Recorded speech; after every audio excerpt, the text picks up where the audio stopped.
সম্মানিত দর্শক শ্রোতা, শাবান মাস অত্যন্ত ফজিলতপূর্ণ মাস, অত্যন্ত গুরুত্বপূর্ণ মাস।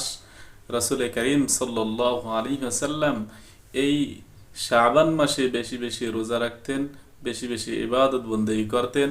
সাহাবায়ে কেরাম রাদিয়াল্লাহু তাআলা আনহুম তিনরাও এই শাবান মাসে বেশি বেশি ইবাদত বন্দেগী করতেন, বিশেষ করে তেলাওয়াত করতেন, কোরআন তেলাওয়াতে বেশি মনোযোগী হইতেন এবং এই শাবান মাসে গরিব মিসকিনদের মাঝে জাকাতের যে অংশ, এই অংশ বিতরণ করতেন, যাতে করে সামনে রমজান মাস, এই রমজান মাসে গরিব মিসকিন তারাও এই রমজান মাসে বেশি বেশি ইবাদত বন্দেগী করতে পারে।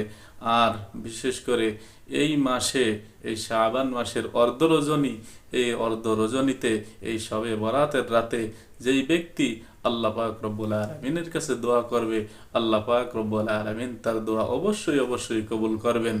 কারণ নবী করিম সাল্লাল্লাহু আলাইহি ওয়াসাল্লাম হাদিসের মধ্যে উল্লেখ করেছেন যে আল্লাহ পাক রব্বুল আলামিন যখন এই নিসফে শাবানের দিনে যখন সূর্য ডুবে যায়, তখন আল্লাহ পাক রব্বুল আলামিন দুনিয়ার আসমানে আত্মপ্রকাশ করে আল্লাহ পাক রব্বুল আলামিন সকল বান্দা বান্দীদেরকে উদ্দেশ্য করে ডাকতে থাকে আর বলতে থাকে যে আমার এমন কোনো বান্দা বান্দি আসো যে আমি আল্লাহ পাক রব্বুল আলামিনের কাছে ক্ষমা প্রার্থনা করবে, আমি আল্লাহ পাক রব্বুল আলামিন তাকে ক্ষমা করে দিব। আমার এমন কোনো বান্দা বান্দি আসো যে আমি আল্লাহ পাক রব্বুল আলামিনের কাছে রিজিক চাইবে, আমি আল্লাহ পাক রব্বুল আলামিন তাকে রিজিক দান করব।